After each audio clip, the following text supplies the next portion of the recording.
विशाल सोनी जी आजमगढ़ से। श्री हरिवंश महाराज जी, आपके चरणों में कोटि कोटि प्रणाम। गुरुदेव, हमारा छोटा सा आभूषण का व्यवसाय है। कुछ लोग किसी मजबूरी में अपना आभूषण बेचना चाहते हैं जिसमें भगवान की मूर्ति बनी रहती है या प्रणव लिखा रहता है। ऐसे आभूषण खरीद सकते हैं क्या? किन्हीं कारणों से, क्योंकि पुरानी मूर्ति है, उसे गलाने के बाद दूसरा आभूषण बनाया जा सकता है। ऐसी स्थिति में दुकानदार क्या करे महाराज? देखो, जो जिनको केवल लौकिक लाभ की, तो उनसे हमारा कोई संभाषण ही नहीं। लेकिन यदि आप यहाँ आए हो तो इसका मतलब आप कहीं न कहीं भगवत कृपा पात्र हैं। तो जिसमें प्रभु का श्री विग्रह बना हुआ है, उसे हम स्वर्ण में गलाएं और अपने को सनातन धर्मी कहें, मुझे नहीं लगता बहुत बड़ी हानि है। कोई भी बताओ, आप अपने प्यारे की छवि को आग में झोंक सकते हो क्या? जिससे प्यार हो उसकी फोटो, हमने तो स्कूल पीरियड में देखा बच्चों को, जैसे नहीं, पर्स में अगर दूसरा छीन भी ले, देख भी ले, उसको पीटने की कोशिश करता। मतलब हमारा वो पर्सनल प्यार का विषय है। आप उसे तो हमारे आराध्य देव की छवि, आराध्य देव के धातु के श्री विग्रह मान लो, अब उनको हम गला सकते हैं। व्यापार, सांसारिक लाभ, ये तो तुम्हारे चिंतन में होगा, लेकिन इसका जो स्वरूप है वो क्या होगा? आप केवल एक व्यापारी हैं। व्यापार किसके लिए? धनोपार्जन के लिए। धनोपार्जन किसके लिए? जीने के लिए। तो जी किसके लिए रहे? भोगों के लिए।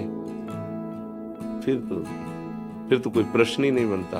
अगर प्रश्न बनता है तो फिर हम ऐसा नहीं कर सकते। हमारे ठाकुर का विग्रह हो और हम उसे आग में गलाएं, ये अपने से तो, अपनी सलाह में नहीं। मनमानी कुछ भी करो, सलाह में नहीं। मुझे ऐसा लाभ नहीं चाहिए, और उपाय करेंगे और कर ले। लेकिन भगवत विग्रह बना हुआ है, मतलब वो श्री कृष्ण रूप है या राम रूप है या गणेश रूप है या गौरी या लक्ष्मी रूप, कुछ भी रूप रखा हुआ है और बड़ा लाभदायक है, क्योंकि वो पुराना सोना हमें दे रहा है, तो काफी हमें प्रॉफिट हो जाएगी। हमारी दृष्टि में क्या नजर आया? केवल सोना ही तो नजर आया, लौकिक लाभ नजर आया। लेकिन सोना जो तुम समझ रहे हो वो नहीं है, जो है उसे तुम समझ नहीं पा रहे, और जो है वही लाभ देगा। करोड़ों अरबों रुपए कमाए और एक झटके में रोड में फैल गए, मैं, गाड़ी, परिवार सहित सब। कर्म बिगड़ जाते हैं, कर्म बिगड़ गए। अब एक आदमी तलवार से लेकर हमारे विग्रह को काटता है, हम उसको विधर्मी और कोसते हैं, कहते हैं नीच। हमारे भगवत विग्रहों को समझ रहे ना हमारी बात? और वही हम उसी भगवत विग्रह को थोड़े से लाभ के लिए अग्नि में गलाते हैं, तो हमें उसमें क्या अंतर रहा? आप हमें बताओ, कोई अंतर आप मानेंगे है? कोई अंतर नहीं। तो प्रभु, बस हम यही आपको समझाना चाहते हैं कि कम लाभ, धर्म में जीवन, नमक रोटी, सुखी परिवार, आनंद में जीवन। ज्यादा धर्म विरुद्ध आचरण, वो फिर हानि हो जाएगी। वो बहुत विचित्र खिलाड़ी है, ऐसे खेल खेलता है जिनका हिसाब हमारी समझे में नहीं आता है। बहुत विचित्र। या रहस्य रघुनाथ कर वेग न जाने को। जैसे हमारे सामने राधा नाम लिखी जाए, तो कहा जाए पैर रख करके नागो, नहीं तो तुम्हारा गला काट देंगे। हम गला कटवा लेंगे, पैर थोड़ी रखेंगे, क्योंकि मेरे आराध्य देव का नाम है। नहीं, तुम्हारा गला काट। एक फूल की पंखुड़ी अगर प्रभु के श्रीअंग के आभूषण में बनी हुई है और वो गिर गई, अगर वो हमारे, तो हम पहले उसे ढूंढेंगे, उसे उठाएंगे, हृदय जलेगा, धोखे से न छू जाए। एक पुष्पदंत नाम के भगवान शिव के बड़े पार्षद हुए हैं, तो भगवान शिव के लिए एक राजा की पुष्प वाटिका से सुंदर सुंदर पुष्प रात्रि में ले जाते थे। तो राजा को पता चला कोई ऐसा अव्यक्त चोर आता है, तो सारे फूल बगीचे के ले जाता है, सुंदर कमल, सुंदर ऐसे। तो उन्होंने विद्वानों से बात की, ऐसा कौन चोर हो सकता है? कि जो अव्यक्त रूप से आता है वो लेके बाहर सब पूरी फौज लगी हुई, तो उनका है कोई दैवी शक्ति संपन्न है, और दैवी शक्ति अंतर्ध्यान हो जाना, प्रकट हो जाना, ये तो उनका उसको कैसे पकड़ा जा सकता है? बोले भगवान विश्वनाथ जी के, काशी विश्वनाथ जी के प्रसादी बिल्व पत्र फूल बगीचे में फेंकवा दीजिए, पैर पड़ते ही सारे पुण्य नष्ट हो जाएंगे और पकड़ा जाएगा। ऐसा ही किया गया, जी किया। तो अब उनके सामर्थ्य नहीं अंतर्ध्यान होने की, तो शिव महिमा स्तोत्र उसी समय उन्होंने रचा और उसी समय गान किया, तो ये सारी सामर्थ्य आ गई, ये अंतर्ध्यान हो गया। कहीं ना कहीं तो जो आपके सामने आए हैं गणेश, गौरी या जो भी भगवान नाम रूप, वो आराधना में रहे होंगे, कभी न कभी तो रहे होंगे, ऐसा तो नहीं कि रखे केवल रहे। वो आप गलाएंगे और आप जानते हैं कौन है। मुझे नहीं लगता कि ये कहीं धर्म है या कहीं भी समझदारी है। इसलिए मेरी तो प्रार्थना यही है कि भले आप नमक रोटी खाओ और स्कूटी से चल लो, तो धैर्य पूर्वक पर पवित्र भाव से जीवन निर्वाह, ये हमारी तो सलाह यही है कि नहीं करना चाहिए। अब फिर जो भाई करें, व्यापार प्रधान उनका है, वो गणेश गौरी तो देखते नहीं, सोना देखते हैं। भाई स्वर्णकार क्या देखेंगे?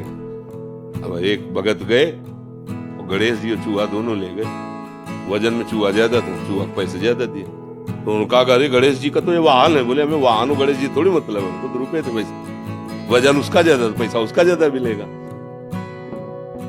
हम केवल व्यापार पैसे के लिए करते हैं, और पैसा भोग सामग्रियों के लिए होता है, भोग सामग्री जीवन के लिए होती है और जीवन प्रभु के लिए है। ये क्रम अच्छा रहेगा।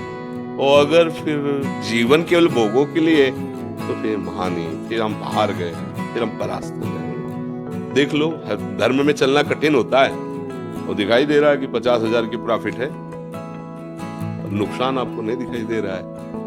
नहीं नहीं, हम नहीं लेंगे, किसी और को, हमारे यहाँ नहीं बिकेगा, हमारे यहाँ ये गलेगा नहीं, ऐसा भाव रखिए। तो भगवान देख रहे हैं ना, और उन्होंने अपने एक संकल्प में अनंत ब्रह्मांडों का सृजन कर दिया। जब आपको धनी बनाना होगा ना, तो सेकंड थोड़ी लगेगा उनके लिए। आप कितनी भी मेहनत करो, गांव की कहावत है कि जब देते तो छप्पर फाड़ के देते, नहीं कहते? ऐसा ही कुछ है उनका खेल। विश्वास करो उन पे, नाम जप करो, धर्म से चलो, सुखी रहोगे, शांत रहोगे। अब वो पोस्टर फट करके नाली में पड़ा है, ठाकुर भी पड़े हैं और उनमें गुरुजी की भी छवि है, उसमें नाम भी है। मतलब कहाँ हमारा धर्म? समझ में नहीं आ रहा है। जिनको हम सिंहासन में विराजमान करते, वो नाली में पड़े हैं, वो लोगों के पैरों के नीचे आ रहे हैं, इसलिए तो बुद्धि भ्रष्ट हो जाती है। कहाँ परमार्थ का मतलब? आराध्य देव की छवि, आराध्य देव यार, तमाकू की पुड़िया पे आराध्य देव की छवि, भगवत स्वरूपों को थैले में, लिफाफों में, ब्याह के कार्डों में। अब ब्याह का कार्ड तो ब्याह ही किस तारीख को ऐसे फेंकते, और उसमें प्रिया प्रीतम बने, उसमें शिव उमा बने हैं या सीताराम जी बने, तो सब ऐसा। तो क्या होता है? सारे सुकृत नष्ट हो रहे, बुद्धि भ्रष्ट हो रही। समझ पा रहे हैं? आराध्य देव की छवि लगी है, भगवान का रूप लगा हुआ है। अब कलयुग का देखो ना प्रभाव, देखो ना, बहुत अंदर जलन होती है जब पोस्टर फटा हुआ प्रभु का नीचे देखते हैं, तो लगता है देखो इन्हीं को सिंहासन में विराजमान किए और इन्हीं को देखो। अरे भैया, निमंत्रण देना, तारीख है, ब्याह का स्थान ये, ब्याह यहाँ हो रहा है, आ जाइए बजे। और उसमें भगवान को बना देना। दो चार तो है कि उनको सम्मान से रखेंगे जो जानते, और जो नहीं जानते तो कार्ड को कार्ड की तरह फेंकेंगे, पोस्टर को फाड़ करके बाहर फेंक देंगे। तो ये कई ऐसी गलतियां होती जो हमारे पुण्य नष्ट हो जाते हैं, हमें पता नहीं लगता है। तो अगर सावधान रहा जाए तो हमारा जो धर्म है, हमारे जो प्रभु है, वो हमको सुखी करेंगे। धर्म ही हमारी रक्षा करता है, भगवान से ही सुख प्राप्त होता है। जो विग्रह धर्मी होते हैं जो खंडित हो जाते हैं, हाँ, यमुना जी प्रवाहित करें, यमुना जी प्रवाहित करें, यमुना जी गंगा जी इसीलिए है, उनमें विराजमान कर दे। भावना करते हैं कि उनके महल में विराजमान हो गए, नवीन विग्रह विराजमान कर दे, और उसका थोड़ी मतलब कि बेच दे।